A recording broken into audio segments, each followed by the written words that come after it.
so happened, they were walking by the study and he looked in on me. And my mother saw me with my mouth open, so she walks in and she looks over my shoulder and she finds that I discovered the horrific photograph of Till. And then she calls my father in, and they both looked at each other and said, it's time to tell him the story. But throughout my life, the name Emmett Till kept resurfacing. When I got into high school, I was interracially dating. And the first thing my parents would tell me before I left the house at night was, don't let what happened to Emmett Till happen to you. So it became an educational tool to teach me about the racism that still exists in the Deep South and, of course, abroad.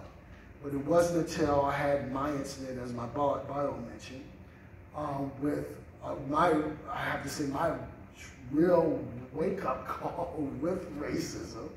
And that was when I was assaulted by an undercover police officer for dancing with a white classmate of mine. I was taken into a room, handcuffed to a chair, beaten across the face as if I was someone's punching bag. And the only thing I could remember was my mom forewarning me about what could happen if I decided to date outside my race, as well as if I wasn't aware of my surroundings. So everything that she was speaking to me about, taught me about, and everything that my father would speak to me about was coming into life. And it was at that point that I vowed that if I got myself out of that situation, that I would make sure that these type of acts never happen to a person of color again. So that's when I decided that I would study criminal justice in hopes of becoming a civil rights attorney, because I felt that if there was any way possible for me to fight against this racism, it would probably be within the criminal justice system. But then towards my junior year, I was introduced to filmmaking. I like to say that people look at me as an award-winning filmmaker. Now I'm an unintentional filmmaker. I didn't search for filmmaking. It found me by way of my best friend who had moved to New York City and began to work with his sister's film production company. So I convinced my parents, let me sit out a semester or two to see if this is something that I like. I'm following my best friend. That's what you do, right?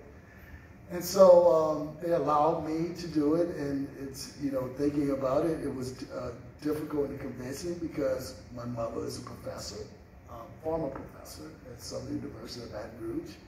And my father, he was in the military for 23 years, first sergeant. I'm an Army black brat. I was born in Fort Gordon, Georgia. So I had a family of educators and, and also a strong family household that taught me the value of going out and getting a job. Right. So here I'm doing something that's totally different from anyone would expect. And start producing music videos hands-on and directing music videos, and then I started writing music videos and realized it wasn't anything that was giving back to my community. I wanted to do something that was even more powerful than that. And at a company meeting, it was brought up, if there was a story that I would want to tell, what would it be? What would it be? And of course, the Emmett Till story came to mind, the name that I heard most of my life. And so when I made that decision to take on the project, I didn't know how long this journey would be. I didn't know how long it would take. I didn't know how long it would end, where it would end. But I took on that task, and at the time, we were talking about appropriation, something that we're still talking about today. Who are telling our stories and who are the right people to tell these stories. And I said that the only way I would pursue this if I got Emmett Till's mother involved and she gave me the blessings. And so I had a side job. Like many of us have side jobs when you first get in the industry, don't know, again, where it's going to end. I have this side job at Estee Lauder headquarters in New York City. Only few black males was a part of this, corporate world. And I worked in, of course, the legal department. And it was there where I was at. I had to convince myself to call Mother Mobley. You would know her as Emmett Till's mother, Mrs. Emmett Till Mobley. And so I made that decision. I went online. I like how we go online today. You still had the dial-up thing, even in corporate America, in some places you had the dial-up. And so, and then you didn't have web pages. You had, websites. You had only web pages. You know, the whole thing just started, right? And so I remember going online, finding a web page of the Emmett Till Foundation. Didn't know anything about Mother Mobley. I had not followed her over the years. I only knew what I read. Didn't have any intentions of reaching out to her throughout my life, because I never thought I would be a filmmaker, right? And so I decided to call her. I got the number off the web page, and I decided to call her. And I pick up the phone and dial the number. She picks up on the other end. I immediately hang up in her face. And the reason being is because I did not know what type of state of mind she would be in. I didn't know how she lived her life or anything about her. And I fussed at myself for doing that, hanging up in this iconic woman's face. And I just gathered myself again. I said, look, if I'm going to do this, I need to really call her and talk to her now. So I picked up the phone again, dialed it, and she picks up. And I immediately say, you know, I'm Beauchamp, and I'm sorry it was me on the other end. I hung up in her face. And she could sense that I was afraid. And she began to ask me questions about myself. And she asked me why I was afraid. And she told me not to be afraid, just speak to her. And so I began to talk to her about my journey with Till. I first learned about his case and how I've always felt that Emmett was sort of my kindred spirit in a way. And I just told her how much I wanted to help her, how much I wanted to make sure justice is done in the case. And then I told her about my idea of doing these films. And she embraced me. For 2.5 hours, the first time we talked, we were on the phone talking about my passion of telling the story and fighting, talking about her journey and wanting to get justice as well. And so out of what became an 8.5 relationship, I met her in 1996 face to face, that was in 95. Meet her in a home, and the way if she was here, she would describe it, and I've heard her mention this when she was with us, that it was like a love affair, meeting me face to face, because she knew everything about me, and I kind of feel that void of her losing Emmett, but not replacing him. And she filled the void of me losing my grandmother at that time because I lost her. And we just became extremely close for 8.5 years. She was my friend. First, then my mentor and confidant. And so she joined me, I joined her on her ongoing fight to get justice for Emmett. So this film, Till, came out of the frustration of me trying to produce this film in 1995. I wrote a screenplay on the Till case, which was optioned off by producers who had worked with Showtime, and they shelved the project. They didn't know what to do with it. And I signed a 3-year option agreement, and I knew nothing about the industry then, but I knew I didn't have control of my work. And that made me dig deeper into the story, and by that time, even when I was writing on the screenplay, I was finding eyewitnesses who have never spoke publicly before. I was taping them and realizing that these were not simple interviews, it was actually depositions. So I had some of my criminal justice background help guide me along the way, and my instinct of tackling this issue was the right instinct to have. So out of the frustration of not being able to produce the feature at that time, with the encouragement of Mother Mobley, she encouraged me to produce the documentary, The Untold Story of Emmett Till.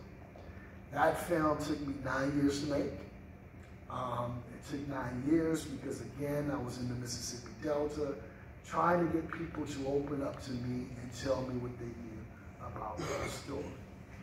And so it took a little time to get people to open up because it was the word Emmett Till, for one, was something they did not utter in the community, especially in the Delta. And you would get shunned if you talked about Emmett Till, and that was the kind of reaction I was getting.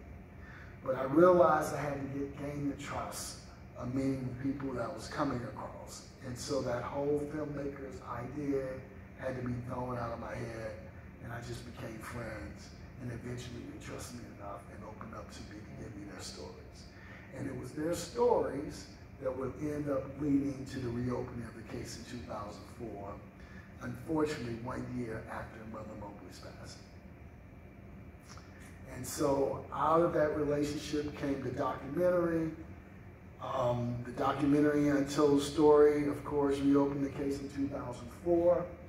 I discovered there was up to 14 people involved with the kidnapping and murder of Emmett Till. 5 of them were black men who we believe were forced to participate because they were employees to J.W. Mountain and Lloyd Bryant. And by the time we went to a grand jury in 2007, there was only 2 people that we were looking at, and that was Carolyn Bryant Dunham, the white woman Emmett Till whistled at in 1955, as well as Henry Lee Loggins, one of the black men who we believe were forced to participate, and I interviewed him for the documentary. And so a grand jury ends up deciding to pass a no true bill, claiming insufficient evidence, and that they were not going to do anything towards the remaining suspects. That was 2017. So out of the frustration of watching the criminal justice system fail us, watching the system in Mississippi fail us, working with the FBI, I realized that the only way that we would ever see justice in the Till case is if it had federal jurisdiction. And so that has been a major problem with this case in particular, because civil rights violations of 1955 only held a 5-year statute of limitation. And so these cases, many of them that I've worked on from the civil rights era, all fall back in the hands of the state, where you have the most corruption, especially on the local level. And so out of the frustration of all this, and came the dying idea of, I shouldn't say dying, but the idea of producing the feature film, because this is something else that I promised Emmett Till's mother before she passed away, that we'll do all in our power to make sure that we get justice in Emmett's name, as well as to bring Emmett's story on the big screen, to make sure that the world could be awakened once again to what we're dealing with today. And so, my life has come full circle to be able to do that, and I've just been truly blessed to be the vehicle to tell these stories. Man, that's awesome. That's an awesome journey that you have been on in telling this story. I guess my question would be, as you said, it got to 2017 and things just didn't go the way that we thought they would go. And it's been years. This is in 1955. And so do you think Emmett Till will ever get justice? Well, 2007 is when the case went to the grand jury first. 2017, the case was reactivated by myself and a family member of Emmett Till, the late Simeon Wright. We went to the DA and asked for the case to be reactivated after a book by the name of The Blood of Emmett Till was released by Dr. Tim Tyson out of Duke University, which boasted that he was able to get a confession out of Carolyn Bryant that she fabricated and lied about, fabricated about the story in 1955. Unfortunately, that ends up being untrue, that he never really had a confession from her. But what it did was it allowed me to get this case reactivated again, because what Tyson did speak about was that there were memoirs that was written by Carolyn Bryant Dunham that was supposed to be released in 2036. So I knew that if I could get the case reactivated, that we would be able to get our hands on those memoirs. We did. And if you had not, you'd probably be able to find a copy online. It was never supposed to be released. But it shows even more of her culpability in the kidnapping that led to the lynching of Emmett Till. And that was important to get out right then and there, because this is the second opportunity we have to bring justice to the case. Unfortunately, a series of things took place in 2017. We lose Simeon Wright, who's also our consultant producer on Till. He's also the cousin of Till, who was sharing the bed with him when he was abducted in the bedroom with them. And he took over, he took the baton from Mother Mobley after her passing, and I needed a family member to fight on the side with me, and he was that person that took her place. And so we lose him in 2017, the case just goes dormant.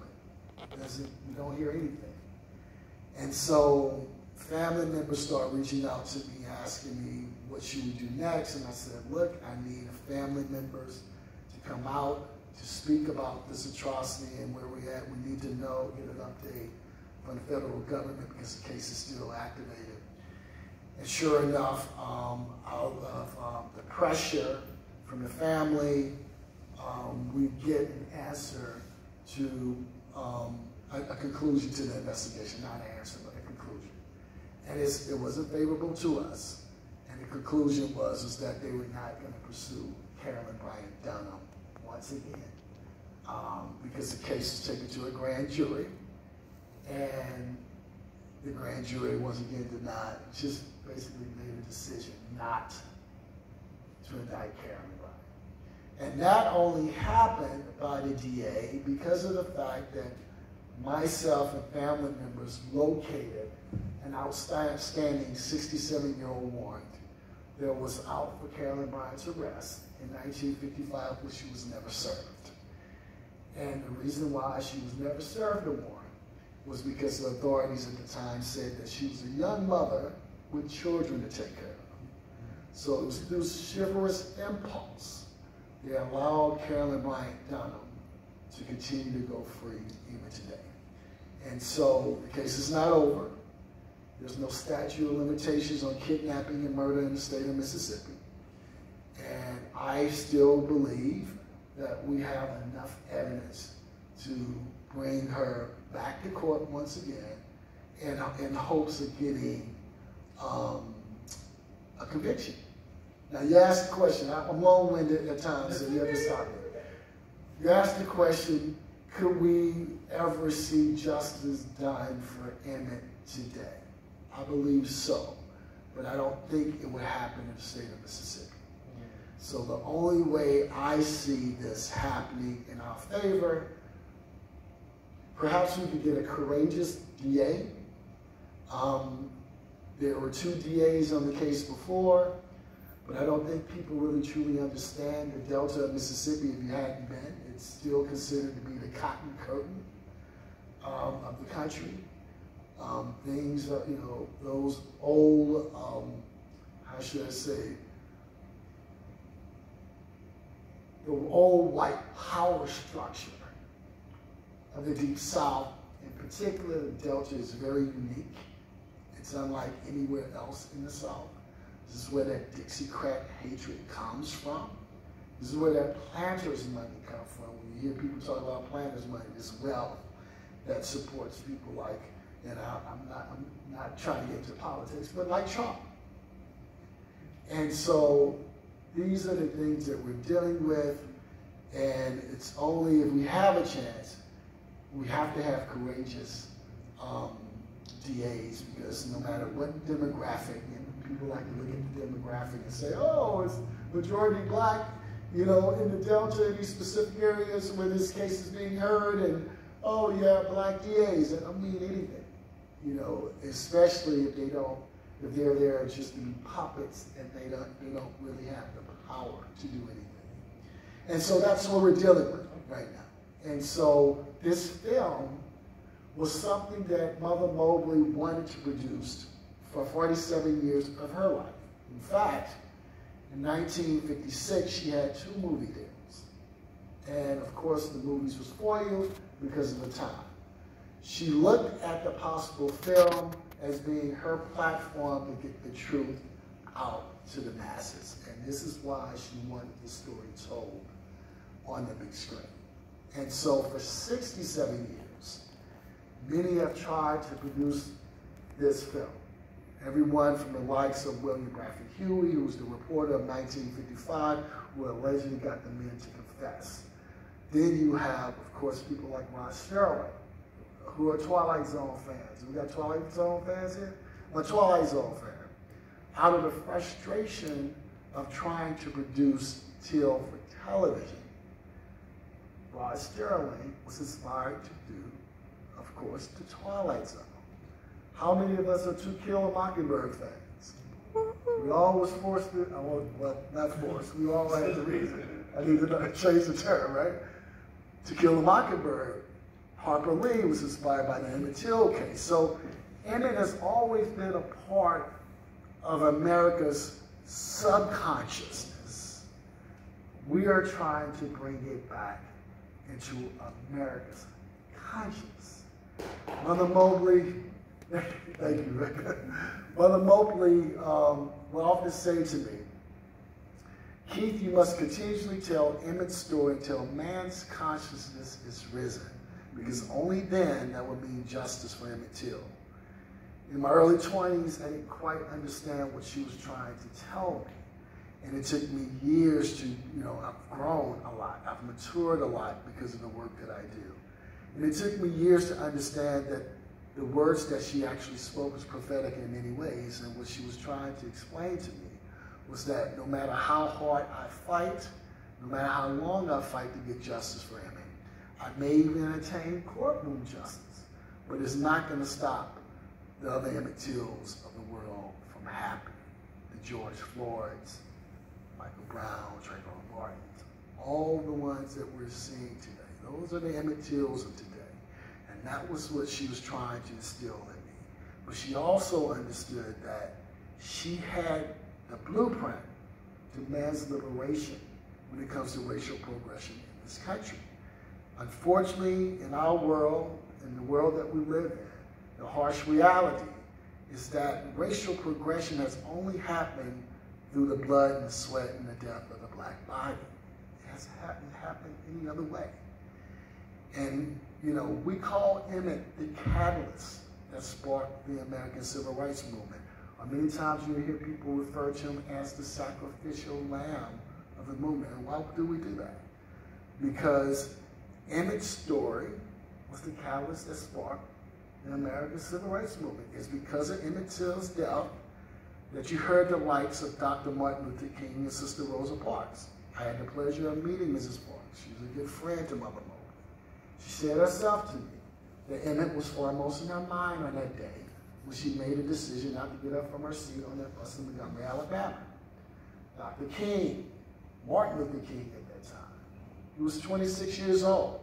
He didn't only take on the Montgomery bus boycott because of the actions of Sister Rosa Parks, but he felt that the murder of Emmett Till was an intimidation factor to keep black people away from the polls. 1955 was an election year. And so when you think about Emmett's story, it has to be put correctly into its proper context and history. What's the missing link that people really don't realize when we talk about Emmett being the catalyst of the Civil Rights Movement? I don't say that lightly.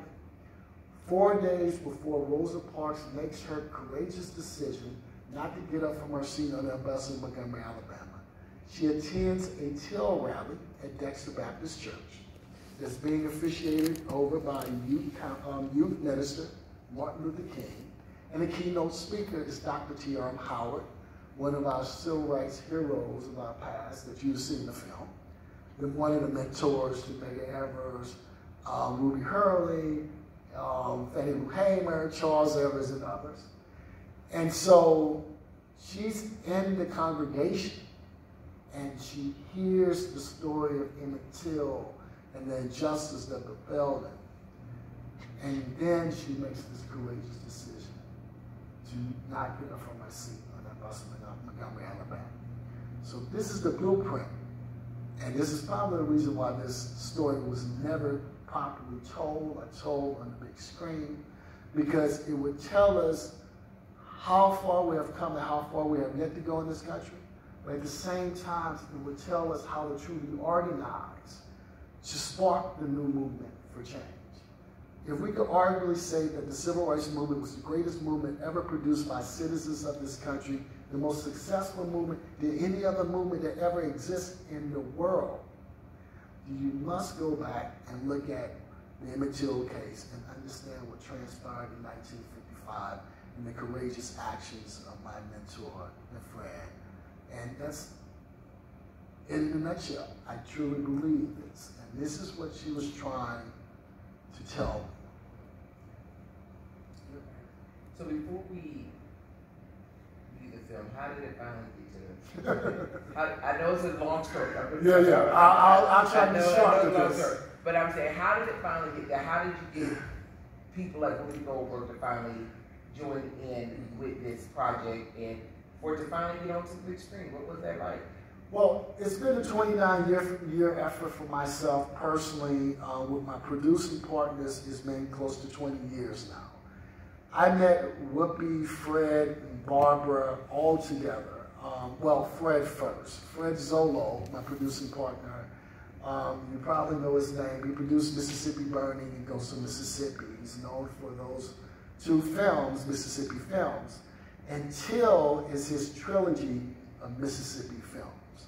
And so right at the cusp of the case being reopened in 2004, he reached out to me for a meeting. And we sat down and we talked about our passion in wanting to tell this story.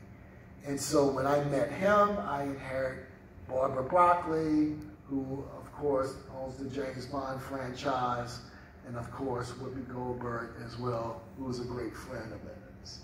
And they, believed in me enough, in the story enough, to stick with me. I didn't think it would take this long for the film to be made, but then I had other things that I was doing. After the reopening of the case in 2004, I was brought into a relationship with the FBI and Justice Department to help assist them in other civil rights crimes, investigating other civil rights crimes. And from that relationship, it inspired the Civil Rights Cold Case Initiative, which later becomes the Emmett Till Unsolved Civil Rights Crimes Act that was signed into law by President Bush and reauthorized by President Obama.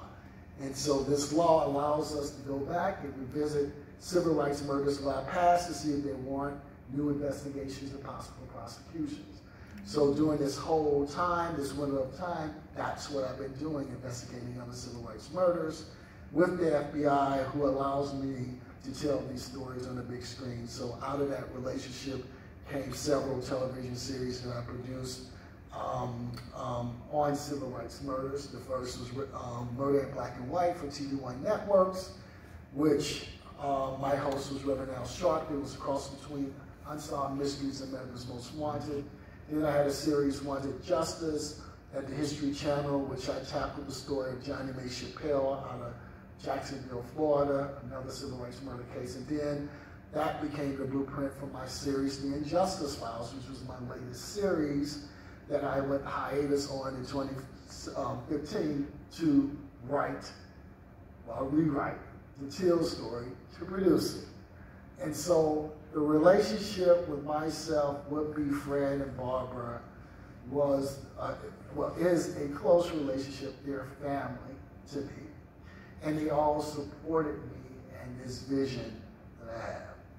And so I have to say, when COVID hit, and when we began to see the slaughter of black and browns on the street of America, that became the big push for us to really get this film out. And we were able to do it. And so this film that you're about to see is a 29-year effort for myself. It's a 67-year effort for many producers who tried to make this film and failed. And so it's a close to 20-year effort with myself and my producing partners, Fred Zolo, Barbara Broccoli, and Whoopi Goldberg, to name a few. And so this is Till, and I'm proud of this film. This is a film that Mother Mobley, again, wanted to make. She wanted to reawaken that sleeping giant in us. Once again, that sleeping giant of change. And since the film has been out, I think it's doing that. Absolutely, absolutely. We're excited to have you. to be ready to view the film. And you know, sometimes, like you said, we think it's just like you made it like last year. It got on the screen, but to hear the journey. It's been a long journey. It's been a long journey, and so we're excited. We're so glad that you are here, and we're excited. Y'all ready to view the film? All right, so let's view the film. All right.